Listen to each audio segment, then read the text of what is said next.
Hi, I'm Janindu. I'm heading delivery for Australia and New Zealand for Fortude.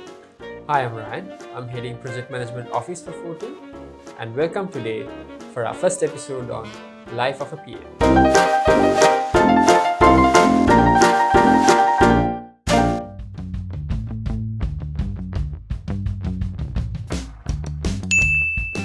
So, Janindu, what has the journey at Fortude been like? Well, Ryan, it's been interesting.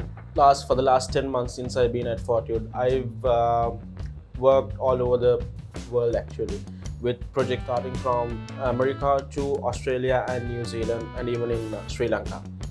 It's been a challenging 10 months to be very honest, but I've learned a lot. I would say I've learned the most in the past 10 years in the last 10 months. I've worked with very tough clients as well as very interesting teams. And honestly, ERP implementation was something new to me, but the last 10 months has taught me a lot to ensure that we roll out projects very well in the future. What do you think a day in the life of a PM is? So Ryan, for me, I think it's very interesting. Like I said, I'm working in multiple time zones. So right now, mainly in Australia and New Zealand. So I'm based out of Colombo. Because of that, I have to start really early, and it's been an interesting journey so far within the last few months. And mainly what I do is when I start up, I go through all the emails that I've received overnight. And because Australia starts a bit earlier than us, and so does New Zealand, and I identify any red flags that I need to address immediately, and I go on by starting to address those. And I'll talk to my project managers and see what we've been doing for the last couple of days, and if there are any concerns or risks that need to be addressed, and then move on to the day-to-day delivery aspect. Mainly, we have a few large programs running at the moment, and I review those. I sit with the PMs, I sit with the entire delivery team, and look at those programs retrospectively as well as the future milestones, so that we ensure that we hit our targets and we hit our timelines as well. And also, we look at the key metrics for each program and project, and ensure that everything is within the industry standard, so that we ensure that we keep our clients happy as well. And last but not least, I always look at our client feedback on a daily basis. Also, to add to that, it's really important that as a PM, that you have a constant vigil, a constant regime that you thoroughly maintain, so that just as you keep your projects monitored and controlled, it's important that you keep your day-to-day lifestyle in control. So what I do is early in the morning, before after checking the mails and replying to anything that's really important, I go to the gym and do my workout, then come back home. What are some of the biggest challenges you face? So Ryan, drawing from my immediate experience, I would say the immediate ERP implementation that I just completed. Like I said, I was new to the ERP world, and the client was really tough. And we had to deliver a large amount of work in a very short period of time, and ensure that we maintain quality whilst doing it as well. So that was a major challenge, and there was a cultural diversity between us and the client that came into the picture as well. So I learned that there's a lot of moving parts when you are a ERP PM. You have to manage all those parts, and mainly it's the cultural diversity. Your team is different, your client is different, your management expects certain things from you as well. So I think the major challenge was actually bringing in those different cultures into one goal, one objective, in order for us to deliver. But I think in the end, what we did was we identified each critical success factor for the client on a maybe milestone basis, and we tried to actually hit those targets. And it was really challenging initially, because even I was new to the ERP world, and I had to learn on the fly, and I think I managed to do that to a certain extent. And my team was really supportive. I think that's one of the key factors that helped me get over these challenges, because as a PM, you need to understand, you need to take care of your team, and your team will take care of the client for you. And I think that's something that I really practice as a project manager.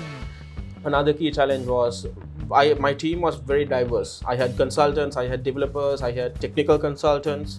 So I had to bring in all those different practices together to ensure successful delivery in the end. And ERP obviously brings all that into the picture. And I think that's something I learned a lot during the deliveries at Fortude. So because bringing multiple practices in together, bringing different diverse cultures together and building one well-oiled machine so that we could actually ensure successful delivery. So Ryan, whilst we face all these challenges, what advice would you give to an aspiring PM who wants to come into the ERP implementation world?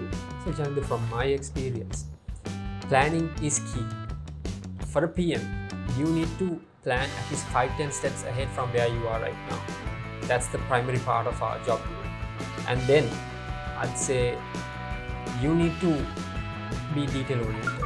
It's not just the emails or the documents that you make, it's that you need to know exactly what's happening in your project, with your team, with everything that's happening around you. And the third thing would be, you need to make sure that the customer sees that you are adding value to the project.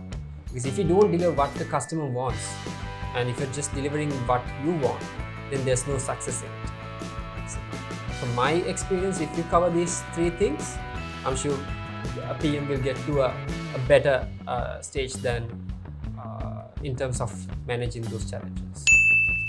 So Ryan, as the head of PMO, what do you think the PMO function actually entails?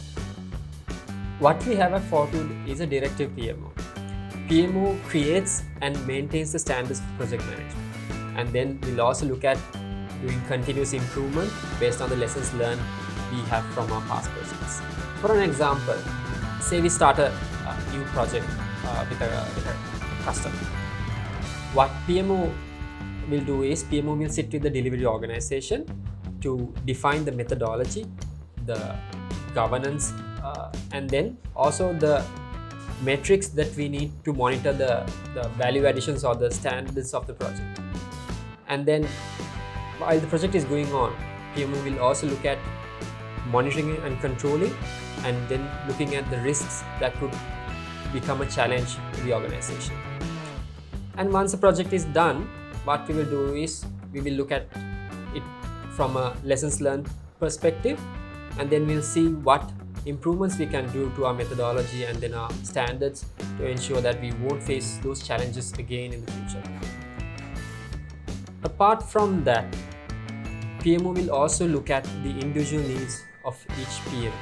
From my perspective, what I will do is, I will make sure that our PMs are equipped with all the knowledge and then the capabilities that they need to deliver the projects right. So I will look at their training needs, and then we'll make sure that even our customers see a value in our project management.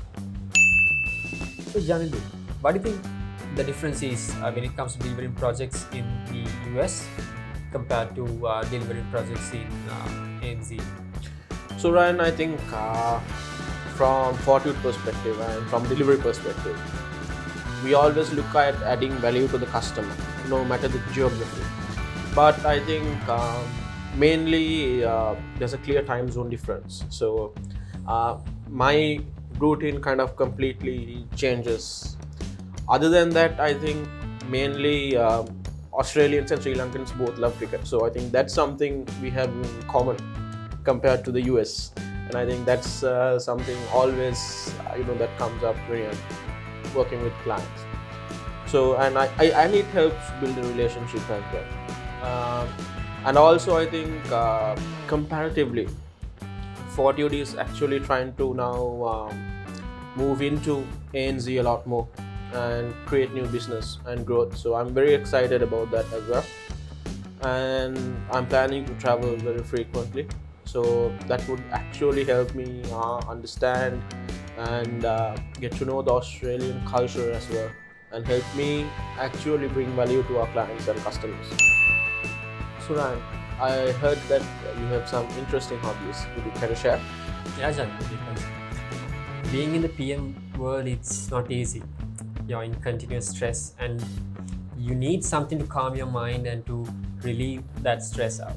So what I do for that is, I'm actually a farmer.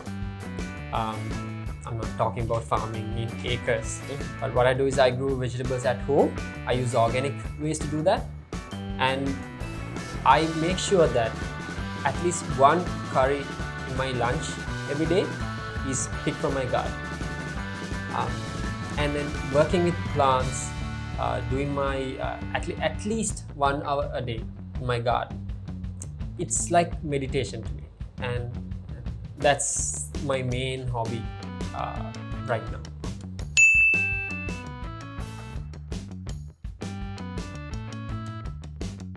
So for me, the most rewarding thing about being a PM is actually being able to work with so many diverse and different people and different individuals. And the real reward comes at the end of any implementation or program. When it goes live, when it adds value to the customers, and when you help your team achieve the individual targets and also achieve targets as a team. That satisfaction, that value addition, I think that's the most rewarding thing for me as PM. And also, as any project, it's going to have its road bumps, have its share of issues and problems. Overcoming each of those problems, and finally when you connect the dots, that gives a satisfaction that I cannot explain in mere words. What Janindus said is exactly correct. It's that satisfaction you get from making the impossible possible and solving those problems that others will say that not possible to solve. When you're a PM, you're a leader. You are the face for the customer, and solving those problems, making sure everyone is happy, and building those relationships with the customer as well as your team, that is the best reward you get from being a project leader.